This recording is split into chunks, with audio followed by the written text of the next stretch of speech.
Hi. Welcome back to another episode on the Healthy Wisdom series with Dr. Jen Chen. Today we're going to segue into a new series on the wisdom of words. You guys, words are like a gift that gives on giving. If you kind of break it down, words are what the small building blocks of what language is. And we use language as a way of communicating with each other. And it is also a way for us to connect to each other and bring people together. So, in one sort of aspect of it, the language is a form of communicating between one self and others. The other branch of that is that words give life meaning. Words are the ideas that we are able to give to our life and give it that meaning. So if somebody is happy, you have almost a pictorial symbol of somebody who's smiling and radiant. And if somebody is sad, in the word sad, you probably in your mind can picture somebody who is perhaps frowning a little bit, or perhaps, not smiling, perhaps even a tear in their eye. So words are also a pictorial version that gives our life meaning. And words are also a part that elicit emotions for us, correct? Emotions, if you kind of think about it, emotions can actually control our thoughts, right? So in that sense, words, emotions, and our thoughts are all interconnected and they interdepend on each other. So therefore, we have to work very hard to not let our emotions cloud the way we execute, certain goals or decisions that we've made in our lives. And instead, we have to remind ourselves to stay calm, especially in the midst of, I would say extreme sort of emotional anguish, anger, disappointment. Especially during those critical times, we have to remind ourselves to stay calm and see things for what they really are. Not making them worse than what the actual situation is, but also not overlooking any challenges uh, that is happening. Let's not be in denial and ignore any of those things. And so one of the techniques that we actually alluded to in the last episode, in the form of an affirmation, and an affirmation is essentially uh, sentences that we have grouped together, that tell this truth about ourselves or our thoughts, or of our meaning that we want to create in our lives. These are affirmations that you know to be true in life, because quite often in life, we tend to tell ourselves, little lies here and there. I know, especially with us women, we tend to feel insecure about how we feel about our bodies. No matter how thin or how strong we are in truth, we always tend to kind of discount that and almost shortchange ourselves, and think, well, I don't like this part of my body, or I wish I had, her type of stamina, or I wish I had, that person's figure, or that person's hair. I wish I had longer lashes. There are so many things that we can go into. And so affirmations help us create thoughts of encouragement, especially when they're based on truths.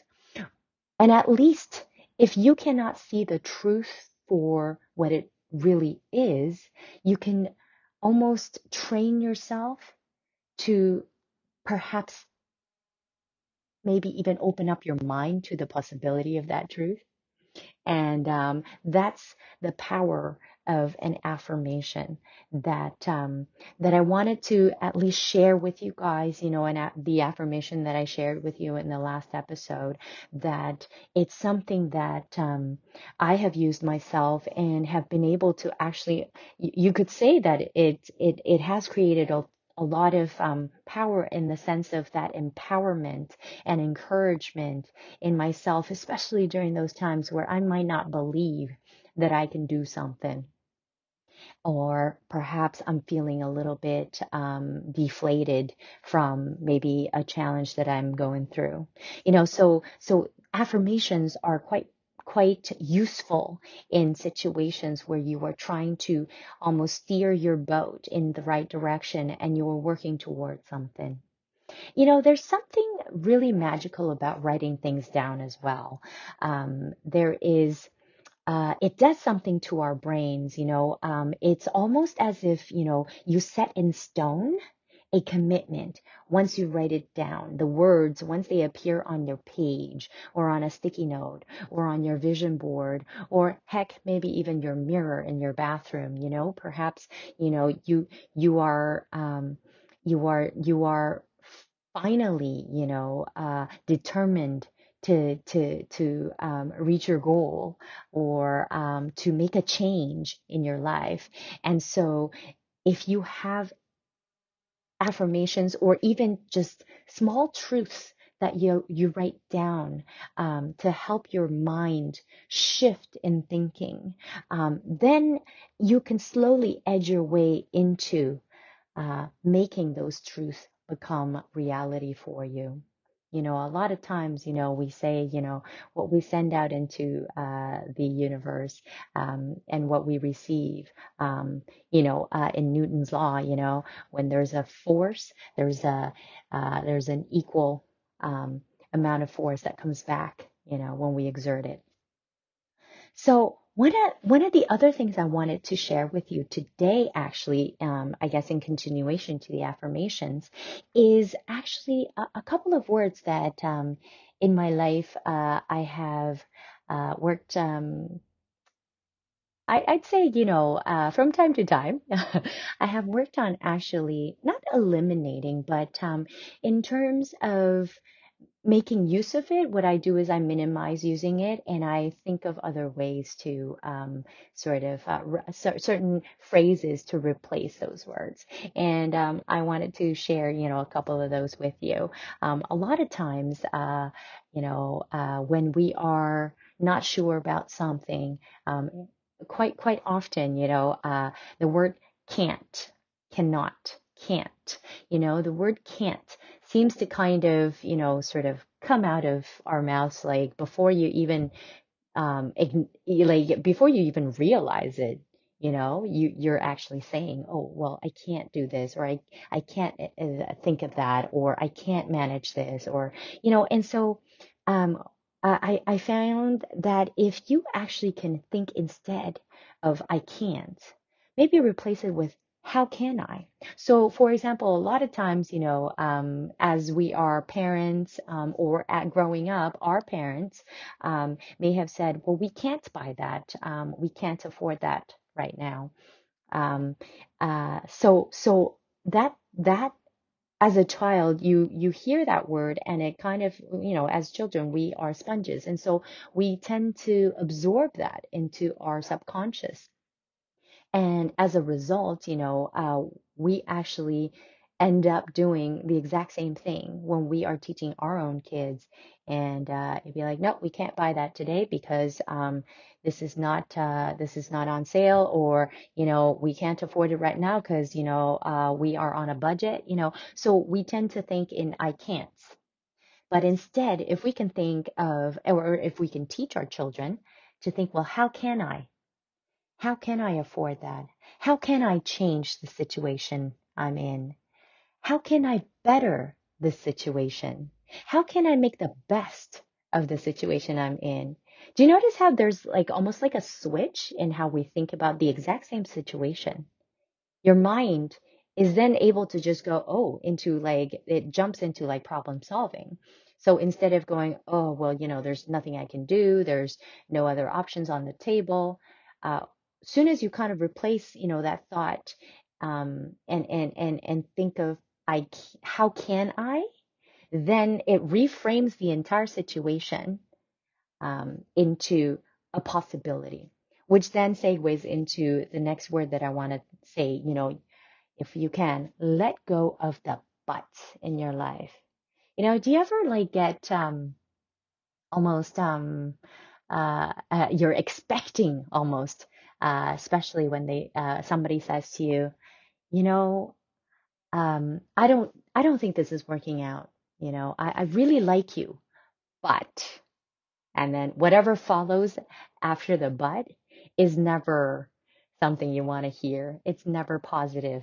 It's always a form of excuse for whatever it is that's what the situation, whatever, whether it's a breakup or you're being let go of your job, or you have missed the opportunity to be promoted for a position. So the but word is something that I would encourage you guys to eliminate from your vocabulary, and instead think of, well, it's possible. So say, for example, you are in a situation where you are trying to explain to someone that, this is not the right time for them to move into the next position, or this is not the person that you are going to marry. So, for example, the formula is you tell them all the nice things about them, and then when you plug in the word but, that's when you actually either break up with them or you pass them up for the position. So um, instead of that being the case, what we can do is, obviously, we have to think of, is it a possibility that this person will continue with you in this life?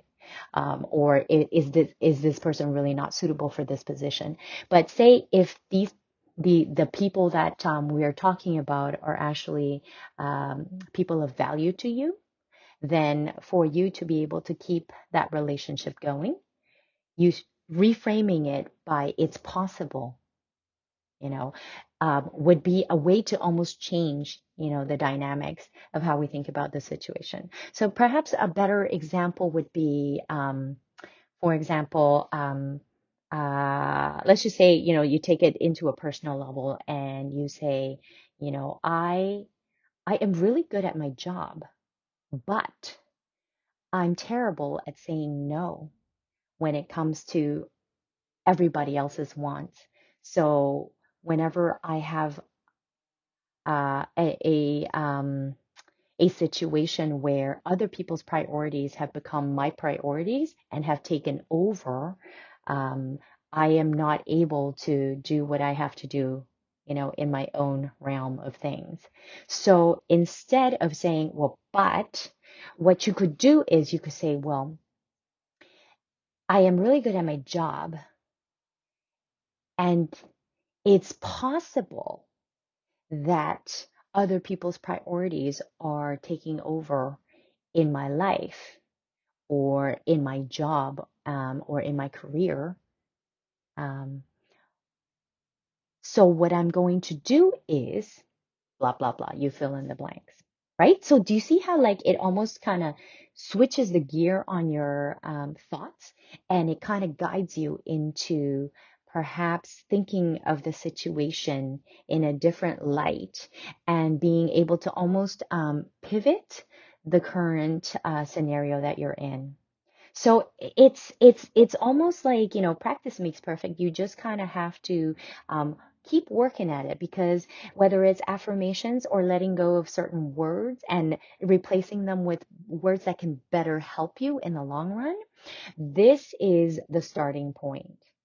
And don't forget that words are so powerful, so powerful. I remember there's a research out there that says, for every one